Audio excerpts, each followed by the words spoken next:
আজ সন্ধ্যায় ত্রয়োদশ জাতীয় সংসদ নির্বাচন ও গণভোটের তফসিল ঘোষণা করা হবে। এ নিয়ে আরো খবর জানাতে যোগ দিচ্ছেন আমাদের সহকর্মী ইউসুফ ভুইয়া। যুক্ত হচ্ছে ইউসুফ, এই যে তফসিল ঘোষণা, এ সম্পর্কে সবশেষ তথ্য কি আমাদেরকে জানাবেন?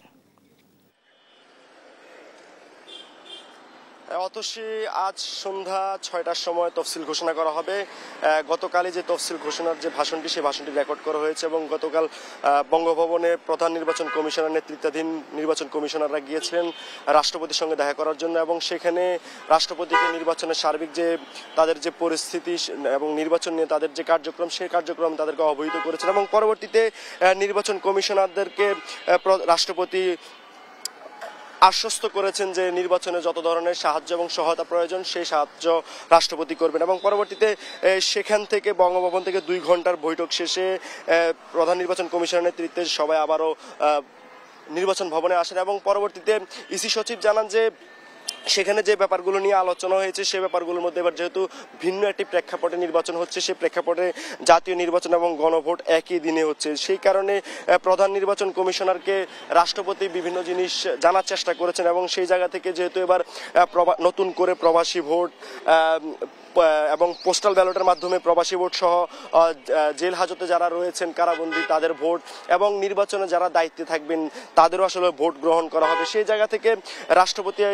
ইসি সচিব যেমনটা জানিয়েছেন, রাষ্ট্রপতি খুবই কৌতূহলের সঙ্গে এই ব্যাপারগুলো জেনেছেন এবং আপনাদেরকে জানিয়ে রাখি এই পরবর্তীতে বিকাল 4টার সময় ভাষণটি রেকর্ড করা হয় এবং ইসি সচিব পরবর্তীতে জানান যেহেতু সংসদীয় আসনের কিছু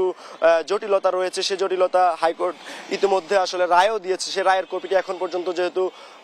নির্বাচন ভবনে নির্বাচন কমিশনের কাছে আসেনি, কপিটি সেই জায়গা থেকে আজ সন্ধ্যা নাগাদ তারা আসলে তফসিল ঘোষণার যে রেকর্ডটি করা হয়েছে সেই রেকর্ডটি প্রচার করা হবে এবং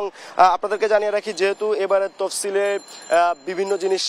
নতুন করে থাকতে পারে আমরা ধারণা করতে পারছি এবং নির্বাচনে অনেকে আসলে তারিখ নিয়েও জানতে চাচ্ছে আসলে কত তারিখের মধ্যে নির্বাচন হতে পারে। এখন পর্যন্ত আমাদের কাছে যে তথ্য রয়েছে সেই তথ্য অনুসারে আমরা বলতে পারি যে আগামী ফেব্রুয়ারির প্রথমার্ধেই 5 থেকে 12 ফেব্রুয়ারির মধ্যে আসলে নির্বাচনটি হতে পারে যে কোনো একটি তারিখে, তার মধ্যে 8 থেকে 12 ফেব্রুয়ারি যে কোনো একটি তারিখে হওয়ার সম্ভাবনা বেশি এখন পর্যন্ত আমরা যতটুকু তথ্য পেয়েছি। তবে আজ সন্ধ্যা নাগাদে আসলে নিশ্চিত হওয়া যাবে যে আসলে কখন 2026 সালে যে ত্রয়োদশ সংসদ নির্বাচন এবং গণভোট, সেই গণভোট কখন হচ্ছে এবং সেই সঙ্গে শুধুমাত্র তফসিলে যে নির্বাচনের তারিখ ঘোষণা হচ্ছে সেটি কিন্তু নয়, তফসিলের মাধ্যমে আসলে নির্বাচনের যাবতীয় সম্পর্কিত আসলে খুঁটিনাটি আরো অনেক বিষয় রয়েছে, যে সিদ্ধান্ত রয়েছে সেই সিদ্ধান্তগুলো জানানো হবে এবং আপনাদেরকে জানিয়ে রাখি একটি নির্বাচন আয়োজনে যেসব কার্যক্রম গ্রহণ করা হয় তার সবকিছু বিবরণী আইনি ঘোষণা প্রক্রিয়ায় হলো এই তফসিল এবং এই তফসিল ঘোষণার মাধ্যমে আসলে বৈধভাবে তফসিল ঘোষণার মাধ্যমে আসলে বৈধতা শুরু হয় নির্বাচনের এবং পরবর্তীতে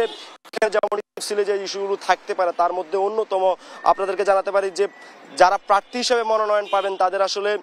যে তালিকা হালনাগাদ থেকে শুরু করে আচরণবিধি সহ সব ধরনের ইস্যু এই তফসিলের মাধ্যমে থাকতে পারে। তবে আরেকটি তথ্য জানিয়ে রাখি, কিছুক্ষণ আগেই ঠিক 10 মিনিট আগে আসলে প্রধান নির্বাচন কমিশনার তার যে কার্যালয় সেই কার্যালয়ে এসেছেন এবং সকালেই প্রধান নির্বাচন কমিশনের একটি বৈঠক হয়েছে, সেই বৈঠকটি প্রধান যিনি সিনিয়র সচিব রয়েছেন আক্তার আহমেদ তার নেতৃত্বে নিয়মিত যে বৈঠক অনুষ্ঠিত হয় সেই একটি বৈঠক অনুষ্ঠিত হয়েছে নির্বাচন ভবনে। তবে সন্ধ্যা 6টার সময় তফসিল ঘোষণা হবে এবং তফসিল ঘোষণার মাধ্যমে জাতিকে প্রধান নির্বাচন কমিশনার জানিয়ে দিবেন কবে হচ্ছে আগামী 2026 সালের সংসদ নির্বাচন এবং গণভোট। এ ছিল সর্বশেষ নির্বাচন ভবনের সামনে থেকে।